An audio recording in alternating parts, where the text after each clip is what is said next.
Esse filme é uma espécie de Dora Aventureira dos Infernos.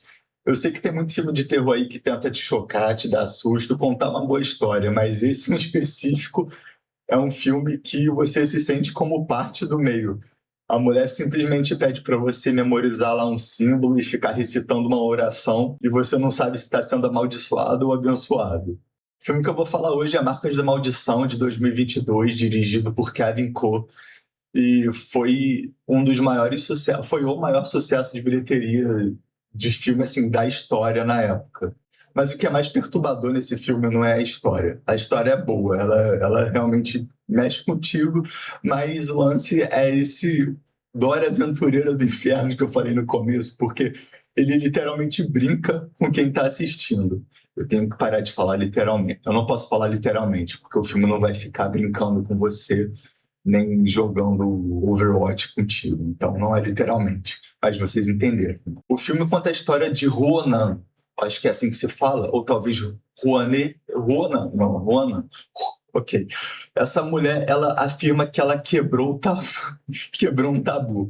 Então, esse tabu basicamente envolve um túnel em um lugar que ela não era bem-vinda e coisas desencadeiam no processo. Mas antes, vamos com calma, né? O filme se trata dela gravando, relatando algo que aconteceu anos atrás, e o filme mistura um pouco de registros do presente com o passado. E lembra filmes como, claro, Bruxa de Blair, Atividade Paranormal, mas diferente desses filmes, ele não tem só a premissa de querer fazer com que pareça algo real.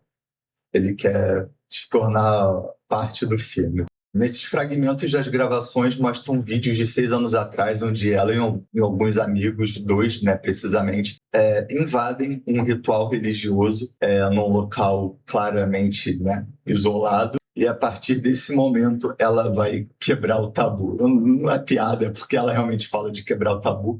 Então, a partir desse momento que eles invadem esse lugar, uma maldição muito bonita vai acontecer. Mas o filme ele nunca te entrega isso de maneira direta. Ele vai fazendo essa fragmentação entre passado e presente, sendo o passado onde tudo começou e o presente e as consequências disso tudo.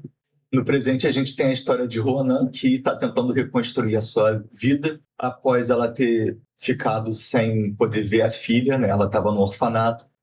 Depois de anos de terapia, ter o direito novamente de ter a filha com ela. E ela acreditava que, com esses anos que se passaram, ela tinha se livrado dessa maldição. Mas é claro que isso não acontece, né? E coisas desgracentas voltam a acontecer, não só com ela, mas como com a sua pequena filha.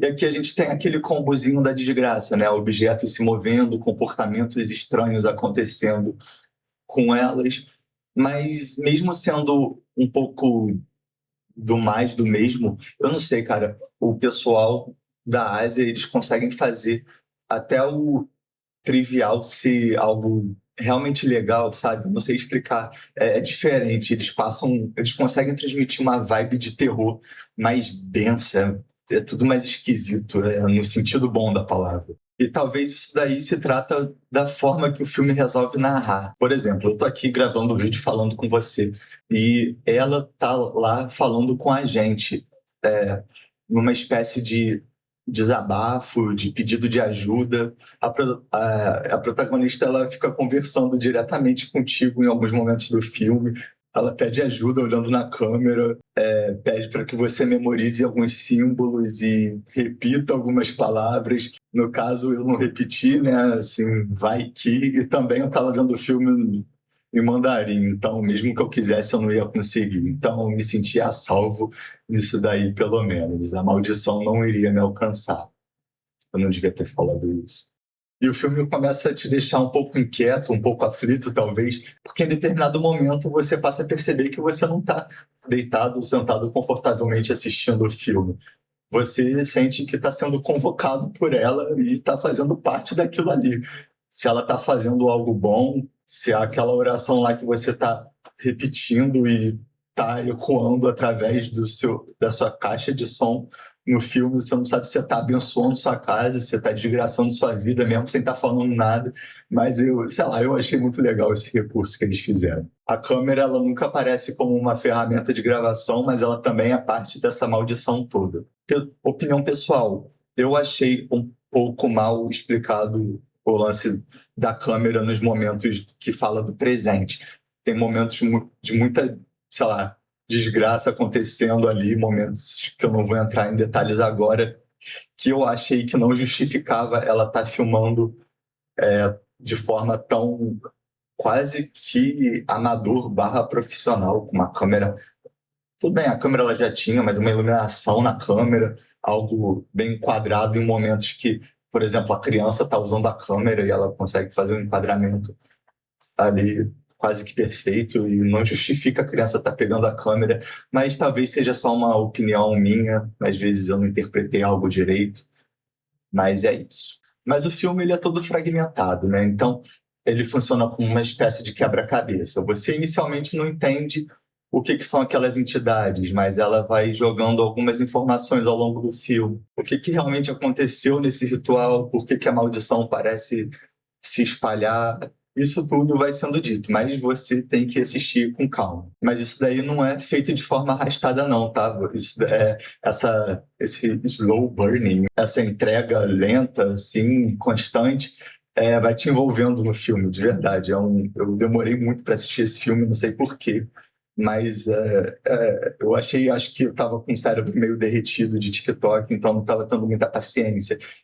Então, vale super a pena. Porque o filme fica trazendo essa sensação de que tem algo observando a gente e que a gente, como espectador, está assistindo algo que talvez não fosse bom estar sendo assistido. E quanto mais a história avança, mais a gente começa a questionar a relação entre filme e espectador. Tipo, o que estão fazendo com a gente? A gente só queria assistir um filme de terror legal numa sexta-noite. Mas o diretor, o Kevin Coe, ele faz questão de falar que essa história que está sendo contada realmente aconteceu na vida real. E até aí tudo bem, muitos filmes dizem ser baseados em fatos reais.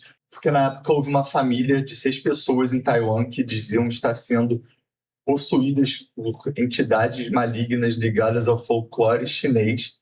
E elas, no meio disso tudo, dessa tormenta toda, elas começavam a se torturar entre elas na tentativa de expulsar esse demônio que estavam amaldiçoando todo mundo. E aí envolvia, né, rituais macabros e coisas do tipo. E isso tudo acabou resultando na morte da filha mais velha, que depois teria sido acusada criminalmente de diversos delitos, um caso complexo e bem assustador. E o filme nos faz um questionamento sobre a diferença entre bênçãos e maldições, que uma anda lado a lado.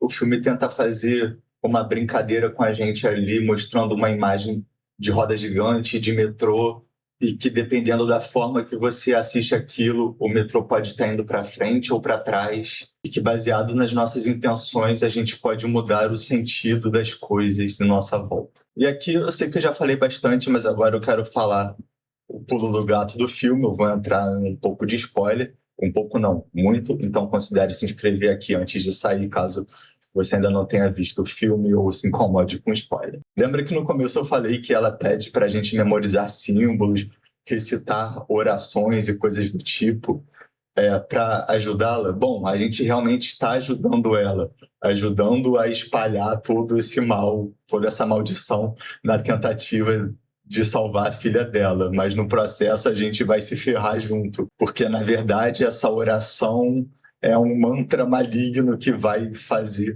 com que essa desgraça toda se perpetue e vá se espalhando o mundo afora. E a Netflix fez isso com a gente. Bom, no filme nos é mostrado que eles entram dentro de um túnel, né, nesse lugar que eles não eram bem-vindos, e aí que inicia essa maldição. E só de você assistir essa gravação deles no túnel faz com que você fique amaldiçoado. Então, ela, em dado momento, dá play nesse negócio aí e a gente é teletransportado para lá, assistindo do começo ao fim.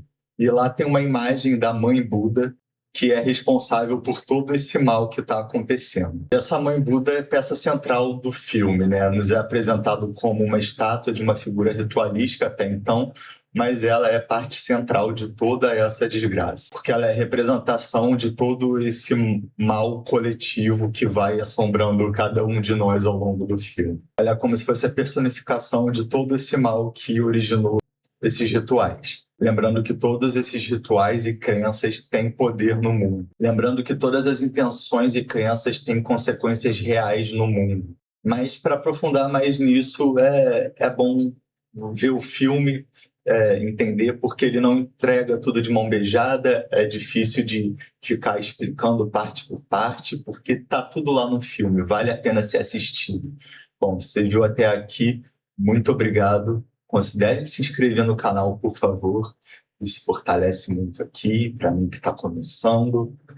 É isso. Valeu, falou.